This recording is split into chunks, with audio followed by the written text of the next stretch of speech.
करण जौहर जैसे लोग इस इंडस्ट्री के सबसे बड़े हिपोक्रेट लोग हैं और इंडस्ट्री के लोग जानते हैं। शेखर कपूर का ट्वीट आया है और तमाम और डायरेक्टर्स का भी कोट आया है कि आज कैसे जो लोग उनको श्रद्धांजलि दे के अपना एक बड़प्पन दिखाने का प्रयास कर रहे हैं कि ये कितनी दोहरी मानसिकता वाली एक रंगीन दुनिया है। जैसे राजनीति के अंदर कुछ परिवार अपना एकाधिकार मानते हैं, वैसे ही बॉलीवुड के अंदर भी कुछ फैमिलीज़ हैं। चाहे वो आप धर्मा प्रोडक्शन को ले लो, चाहे वो यशराज फिल्म्स को ले लो, चाहे आप कपूर्स को ले लो, चाहे ये फराह खान और उनके भाई के प्रोडक्शन हाउस को ले लो, तो इनके अपने अपने अलग अलग कार्टेल्स हैं। तो ये इन लोगों के अपनी अपनी एस्पिरेशंस हैं। तो ये जिन लोगों को जैसे प्रमोट करना चाहते हैं, ये बॉलीवुड के उस ऑर्डर को अपने हिसाब से चलाना चाहते हैं। पर उस ऑर्डर में अगर गाहे बगाहे कोई इस प्रकार का टैलेंट निकल के आता है, सबसे बड़ा एग्जाम्पल आप कंगना रनावत को देख लीजिए। She is the most vocal talent. आज की डेट में अकेली लड़की होगी जो अपने दम पे फिल्में चलाती है। आप उठाइए किसी और एक्ट्रेस को उठा लीजिए और बना के दिखाइए ज़रा फिल्म बिना हीरो के अगर चलती हो तो। Rest of the actresses are mere the item numbers. तो कंगना रनावत जैसी स्टार को जो है साइलेंस करने की कोशिश होती है। तो बॉलीवुड इस चीज़ से बिल्कुल अछूता नहीं है। और ये सिर्फ एक एंटरटेनमेंट इंडस्ट्री नहीं है, ये मेरे देश का दुर्भाग्य है कि जो लोग फिल्मों को सिर्फ एंटरटेन करने के माध्यम से देखते हैं, तो वो सिर्फ एंटरटेनमेंट नहीं। एक लड़का एक छोटे से शहर से आता है अपने सपनों को परस्यू करने के लिए। इतना पढ़ा लिखा, इतना इंटेलेक्ट जो है, अपने पढ़ाई को बीच में छोड़कर आकर वो बॉलीवुड में अपने करियर को परस्यू करता है और यहाँ पे भी सफल होता है। आप सोचिए, अपने मेन स्ट्रीम करियर से वो एक नए फील्ड में आकर उसका पैशन देखिए, उसका टेम्परामेंट देखिए कि उसने जिस फील्ड में हाथ डाला वो लड़का वहाँ सफल हुआ। तो उसकी ज़िंदगी में ऐसा अकेलापन क्या हुआ होगा, क्योंकि आत्महत्या, इतना लाइवली आदमी जिसने 1 साल पहले एक फिल्म करके ये संदेश दिया कि आत्महत्या क्यों नहीं करनी चाहिए, अगर वो इंसान आत्महत्या कर रहा है तो इसके पीछे बहुत बड़ी साजिश की मुझे बू आती है। और मैं चाहता हूँ कि देश की एजेंसियाँ इसको एक केस स्टडी के रूप में ले, इसके ऊपर एक फोरेंसिक और तमाम तरह की जो टेस्ट हो, वो जांच हो, इसके ऊपर एक पूरी एक नॉन बायस जांच हो, और जो भी उसके मौत के राजदार हैं, जो भी उसके सुसाइड के रीजंस हैं, उनको कठोर से कठोर जो है दंड मिले।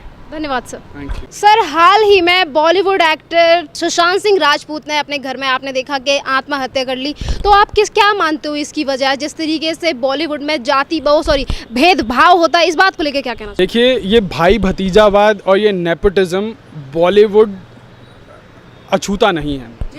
बॉलीवुड और राजनीति में ये हमें बहुत ज़्यादा देखने को मिलता है, और बॉलीवुड में ये अब से नहीं हो रहा है, बहुत दिनों से हो रहा है कि जो एक्चुअल टैलेंट होता है उसको कैसे साइडलाइन लगा दिया जाता है, क्योंकि वहाँ पे किसी परिवार के, किसी डायरेक्टर के, किसी एक्टर के बेटे बेटियों को सेटल ऑफ करना होता है। तमाम उदाहरण हैं।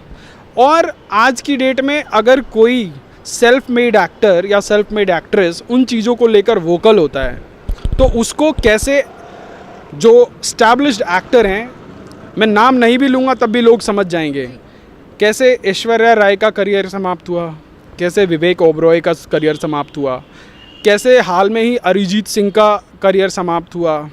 और सुशांत सिंह राजपूत के बारे में भी बहुत कुछ बोला जाता है कि एक बॉलीवुड के अंदर एक कार्टेल चलता है कि वो जो है जिसको प्रमोट करना चाहते हैं वो उसी को प्रमोट करेंगे। और सुशांत सिंह राजपूत भी, देखिए, कल को ये सारी चीज़ें निकल के आएंगी, क्योंकि अब इंफॉर्मेशन टेक्नोलॉजी का ज़माना है। ये आज से 20 साल 30 साल पुराना भारत नहीं है कि आप खबरों को दबाएंगे, अपने हिसाब से चलाएंगे। परंतु आज के डेट में एक ढिठाई इतनी ज़्यादा हो गई है कि जब तक उन लोगों के ऊपर कोई प्रामाणिक कार्रवाई नहीं होती है, तो वो लोग आंख मूंद करके बैठ जाते हैं और वो कहते हैं कि this world runs in our tunes. तो ये बॉलीवुड का जो गंदा खेल, इसके ऊपर दाऊद का और जो अंडरवर्ल्ड का इन्फ्लुएंस, तो ये बहुत सारी चीज़ें हैं जिसका गवाह देश बहुत सालों से बनता आया है, और कैसे धीरे धीरे जो कल्चर को डाइल्यूट करने का काम बॉलीवुड के माध्यम से होता है, अपने तरीके से किसी भी स्टोरी को फ्रेम करके दिखाया जाता है, तो ये चलता आ रहा है। अगर इनमें सरकारों का भी हस्तक्षेप होता है। जैसे हम सेंसर बोर्ड का एग्जांपल ले लें, जब सेंसर बोर्ड में किसी सरकार ने, क्योंकि जनरली इस देश का कल्चर है कि जिसकी सरकार होती है उसी के समर्थित लोग बड़े बड़े बोर्ड्स पे बिठाए जाते हैं, और अब की सरकार भी इस चीज़ से अछूती नहीं है, और इसमें कोई गलत भी नहीं है, क्योंकि आज मैं जिस आइडियोलॉजी को इंडोर्स करता हूँ, अगर मेरी सरकार है तो मैं चाहूँगा कि उसको जो है विभिन्न माध्यमों से दिखाया जाए। अगर मैं एक राइट विंग, अगर मैं एक राष्ट्रवादी फ़िलॉसफी को बिलोंग करता हूं, तो मैं चाहूँगा कि देश के अंदर राष्ट्रवाद की सही परिभाषा को दिखाया जाए। तो ये जिस प्रकार से कुछ परिवार, जैसे राजनीति के अंदर कुछ परिवार अपना एकाधिकार मानते हैं, वैसे ही बॉलीवुड के अंदर भी कुछ फैमिलीज़ हैं, चाहे वो आप धर्मा प्रोडक्शन को ले लो, चाहे वो यशराज फिल्म्स को ले लो, चाहे आप कपूर्स को ले लो, चाहे या ये फराह खान और उनके भाई के प्रोडक्शन हाउस को ले लो, तो इनके अपने अपने अलग अलग कार्टेल्स हैं। तो ये इन लोगों के अपनी अपनी एस्पिरेशंस हैं। तो ये जिन लोगों को जैसे प्रमोट करना चाहते हैं, ये बॉलीवुड के उस ऑर्डर को अपने हिसाब से चलाना चाहते हैं, पर उस ऑर्डर में अगर गाहे बगाहे कोई इस प्रकार का टैलेंट निकल के आता है, सबसे बड़ा एग्जाम्पल आप कंगना रनावत को देख लीजिए। She is the most vocal talent. आज की डेट में अकेली लड़की होगी जो अपने दम पे फिल्में चलाती है। आप उठाइए किसी और एक्ट्रेस को उठा लीजिए और बना के दिखाइए ज़रा फिल्म बिना हीरो के, अगर चलती हो तो। Rest of the actresses are mere the item numbers. तो कंगना रनावत जैसी स्टार को जो है साइलेंस करने की कोशिश होती है।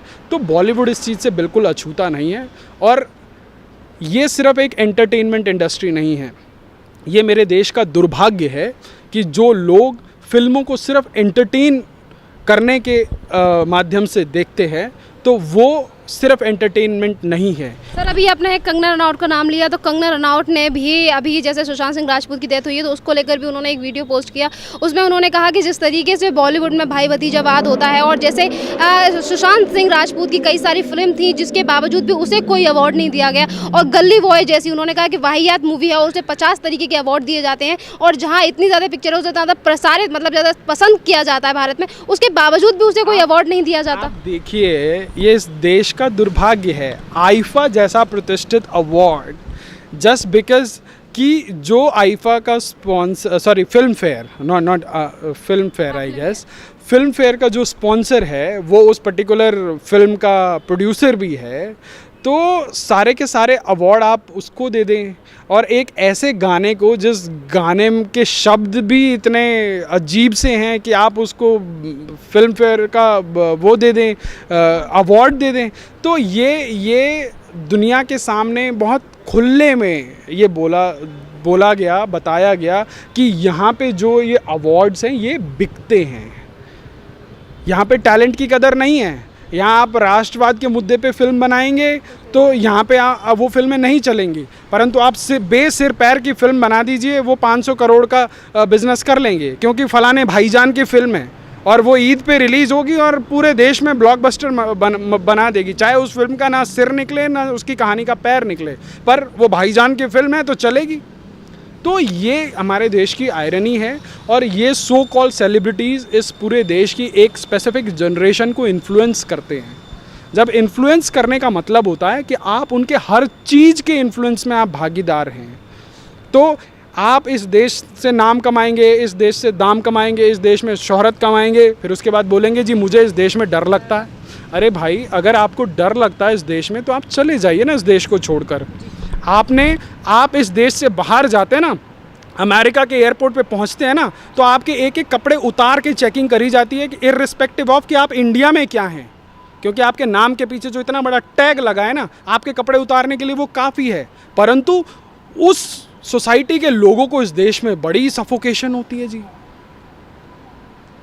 Despite of being a second majority, आप इस देश में सब कुछ एंजॉय कर रहे हैं, फ्रीडम ऑफ एक्सप्रेशन से लेकर, मतलब आप कुछ भी दिखा रहे हैं, मन मुताबिक दिखा रहे हैं, और उसके बाद आपको इस देश में डर लगता है। तो ये जो है हिपोक्रेसी की जो आपके दोहरे मापदंड हैं उसकी जो है पराकाष्ठा है। और देश की जनता मुझे लगता है कि धीरे धीरे इस चीज़ को समझ रही है और देश की जनता ने भी इनको जवाब देना शुरू कर दिया है। सबसे बड़ा उदाहरण अभी आपने दीपिका पादुकोण की फिल्म का देखा कि कैसे उनकी एक छोटे से पीआर स्टंट के पीछे उनकी फिल्म का भट्टा गोल हो गया। बेशक उनकी फिल्म एक अच्छा मैसेज देना चाहती थी, परंतु आपकी एक गलती आपके बिजनेस से लेकर आपके नेम फेम को डेंट कर सकती है। तो आपको समझना पड़ेगा कि देश के अंदर एक नया जागरण हो रहा है और आपको भी उस जागरण का हिस्सेदार बनना पड़ेगा और आपको अपनी आंखें खोलनी पड़ेंगी। खड़ी दोपहरी में आप आंख बंद करके ये नहीं बोल सकते कि जी साहब रात हो गई है। So now you have to understand, you have to check the pulse of the nation. Sir यहाँ पर अब जैसे सुशांत सिंह राजपूत को लेकर अब आलिया भट्ट और करण जौहर काफ़ी ज़्यादा ट्रेंड कर रहे हैं कि जब वो जिंदा थे तो उस टाइम पे जब करण जौहर में जब पूछा जाता है आलिया भट्ट से कि सुशांत सिंह राजपूत को लेकर, तो वो कहती हैं कि सुशांत सिंह राजपूत कौन है।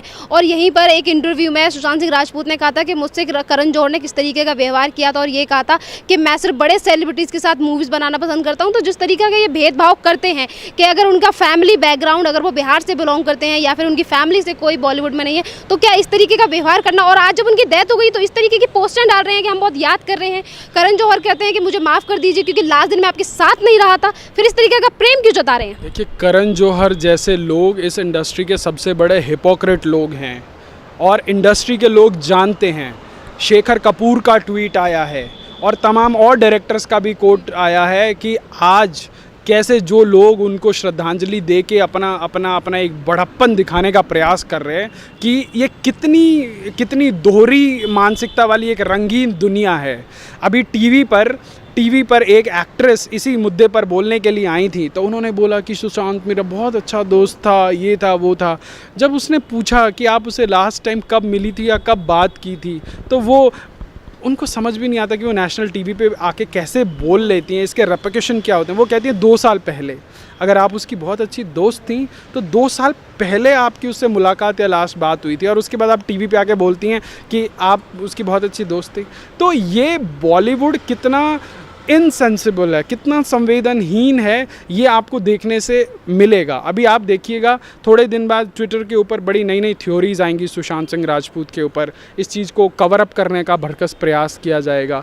तो ये सारी चीज़ें जो है देश की जनता भली भांति समझती है, अब समझने लगी है, क्योंकि अब जो है हर चीज़ बहुत ट्रांसपेरेंटली, अगर कोई मेन स्ट्रीम मीडिया नहीं दिखा रहा है तो जो पैरेलल जो एक तरह का एक ऑल्टरनेट मीडिया खड़ा किया है आप लोगों ने, उसके माध्यम से ये चीज़ें आती हैं। तो जो पहले एक एजेंडा चलाया जाता था, आज 24 घंटे से भी कम टाइम में आपके जैसे ऑल्टरनेट मीडिया के माध्यम से वो प्रोपेगेंडा ध्वस्त किए जा रहे हैं। तो जो मीडिया के लोग इस देश में अपने एसी कमरों में बैठ के इस देश के सरकार में मंत्री तय करते थे, आज उन लोगों की कमाइयां बंद हो गई हैं, उनके लाइजनिंग के काम बंद हो गए, उनकी दलालियां बंद हो गई हैं। तो उन लोगों के लिए बहुत गहरी चोट है। और ये जो बॉलीवुड और ये मीडिया का जो कॉकटेल है और ये जो पीआर स्टंट के थ्रू ये अपने आप का अपना एक बड़प्पन दिखाने का ये लोग ये प्रयास करते हैं, इसके पीछे की जो स्याह दुनिया है, इसके पीछे की जो काली सच्चाई है, उससे हम कभी मुंह नहीं मोड़ सकते। तो जो आज ट्विटर पे आकर या वीडियोस बनाकर बोल रहे हैं कि मैं लास्ट मोमेंट पे आपके साथ नहीं था, देश की जनता समझ रही है कि उनके डिप्रेशन के पीछे कहीं ना कहीं आप लोगों का बहुत बड़ा कंट्रीब्यूशन था। तो एक लड़का एक छोटे से शहर से आता है अपने सपनों को परस्यू करने के लिए, एक इतना पढ़ा लिखा, इतना इंटेलेक्ट जो है, अपने पढ़ाई को बीच में छोड़कर आकर वो बॉलीवुड में अपने करियर को परस्यू करता है और यहाँ पे भी सफल होता है। आप सोचिए, अपने मेन स्ट्रीम करियर से वो एक नए फील्ड में आकर उसका पैशन देखिए, उसका टेम्परामेंट देखिए कि उसने जिस फील्ड में हाथ डाला वो लड़का वहाँ सफल हुआ। तो उसकी ज़िंदगी में ऐसा अकेलापन क्या हुआ होगा, क्योंकि आत्महत्या, इतना लाइवली आदमी जिसने 1 साल पहले एक फिल्म करके ये संदेश दिया कि आत्महत्या क्यों नहीं करनी चाहिए, अगर वो इंसान आत्महत्या कर रहा है तो इसके पीछे बहुत बड़ी साजिश की मुझे बू आती है। और मैं चाहता हूँ कि देश की एजेंसियाँ इसको एक केस स्टडी के रूप में ले, इसके ऊपर एक एक फोरेंसिक और तमाम तरह की जो टेस्ट हो, वो जांच हो, इसके ऊपर एक पूरी एक नॉन बायस जांच हो, और जो भी उसके मौत के राजदार हैं, जो भी उसके सुसाइड के रीजंस हैं, उनको कठोर से कठोर जो है दंड मिले। धन्यवाद सर। Thank you.